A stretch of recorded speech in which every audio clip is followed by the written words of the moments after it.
महिला नवजात शिशु के साथ 3 दिन और 3 रात समुद्र में तैरती रही और उनका एकमात्र आश्रय यह डूबता हुआ कंटेनर था। उसने बच्चे की नैपी को समुद्र में फेंक दिया, जिससे जल्दी ही कुछ मछलियां आकर्षित हो गईं। उसने जल्दी से एक साधारण मछली पकड़ने का उपकरण बनाया, लेकिन मछली पकड़ना उतना आसान नहीं था जितना उसने सोचा था। जब वह निराश हो रही थी, तभी उसने अचानक ऊपर एक यात्री विमान देखा। उत्साहित होकर वह जल्दी से कंटेनर में वापस गई और एक कांच का टुकड़ा ढूंढा, लेकिन जब वह लौटी तो दुर्भाग्यवश उसकी जांघ में चोट लग गई। दर्द की परवाह किए बिना वह तुरंत उठकर मदद के लिए चिल्लाई, लेकिन दूरी बहुत अधिक थी। विमान में लोग उसे देख नहीं सकते थे। घाव के संक्रमण को रोकने के लिए उसने शराब से घाव को साफ किया और फिर ईयरफोन की तार से घाव को सिल दिया। तीव्र दर्द ने उसे लगभग बेहोश कर दिया। मछली पकड़ने के लिए पोषण की पूर्ति के लिए उसने ईयरफोन की तार से बयान उसने एक साधारण मछली पकड़ने का जाल बुना। जाल को समुद्र में डालने के बाद उसने एक डायपर चारे के रूप में रखा और फिर चुपचाप मछली के फंसने का इंतजार करने लगी। कुछ मिनटों के इंतजार के बाद सचमुच एक मछली जाल में फंस गई। अंत में उसने एक भरपेट भोजन किया। समय बीतता गया, उसने काफी राशन जमा कर लिया था। जल्द से जल्द खतरे से बाहर निकलने के लिए उसने सैकड़ों मदद की पुकार वाले नोट्स लिखे और उन्हें एक एक करके प्लास्टिक के डिब्बे में डाल दिया।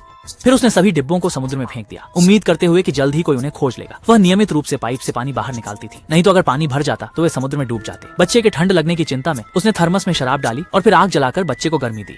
मोबाइल स्क्रीन के खराब होने के कारण वह अनलॉक नहीं कर पा रही थी। उसे अपने पति के फोन का इंतजार करना पड़ा, लेकिन उस रात पति ने अचानक बुरी खबर दी कि उसे गोली लग गई है और वह खतरे में है। शायद वह महिला को बचाने नहीं आ पाएगा। वह रोते हुए महिला से कहा कि वह मजबूती से जिए। महिला यह सुनकर बहुत दुखी हुई, लेकिन उसने कोई शिकायत नहीं की, बल्कि अपने पति को बताया कि उसने बच्चे को जन्म दिया है। फिर उसने पति से कहा कि वह बच्चे से कुछ दिल को छू लेने वाली बातें कहे और बच्चे का नाम नोनो रखा।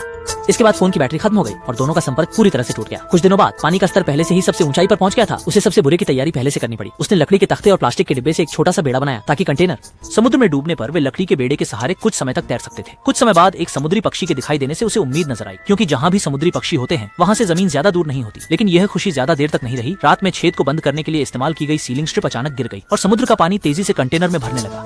ये देखकर वह संग्रहित भोजन वापस लाना चाहती थी, लेकिन एक रस्सी ने उसके पैर को जकड़ लिया। मजबूरन उसे पानी के नीचे जाकर रस्सी को काटना पड़ा। काफी मेहनत के बाद वह आखिरकार खतरे से बाहर निकल पाई, लेकिन जब वह पानी की सतह पर आई तो बच्चा पहले ही कहीं बह चुका था। वह समुद्र में जोर से चिल्लाई, लेकिन उसने नहीं सोचा था कि एक व्हेल उसे देखने आ जाएगी। व्हेल ने जानबूझकर बच्चे पर पानी छिड़का। बच्चा डर गया और जोर से रोने लगा। महिला ने भी इस तरह बच्चे की स्थिति का पता लगा लिया और वह तेजी से तैरकर वहां पहुंच गई। अच्छा हुआ कि बच्चा सुरक्षित था। ये देखकर व्हेल भी मुड़कर चली गई। इस तरह वे पूरी रात समुद्र में तैरते रहे। महिला जानती थी कि उसने अपनी पूरी कोशिश की है। उसने बच्चे का हाथ पकड़कर कुछ विदाई के शब्द कहे। समुद्री पक्षियों को देखकर उसने डिब्बे में से मछली निकाली और जल्दी ही एक झुंड समुद्री पक्षियों का ध्यान आकर्षित कर लिया। उसी समय एक मछली पकड़ने वाली नाव वहां से गुजरी। उन्होंने समुद्री पक्षियों की असामान्य गतिविधि देखी, इसलिए जल्दी से नाव को वहां ले गए। इसके बाद उन्होंने बच्चे को मछली पकड़ने वाली नाव पर बचा लिया। रस्सी के सहारे उन्होंने फिर से उस महिला को ढूंढ लिया, लेकिन इस समय महिला की हालत बहुत नाजुक थी। शाम। अच्छा हुआ कि दयालु मछुआरों ने हार नहीं मानी। थोड़ी देर की कोशिश के बाद अंततः महिला को बचा लिया। ये कल्पना करना कठिन है कि एक महिला पूरे 1 महीने तक समुद्र में तैरती रही और अपनी दृढ़ इच्छा शक्ति के बल पर बच्चे के साथ जीवित रही। मातृत्व की महान शक्ति की सराहना करनी ही पड़ेगी।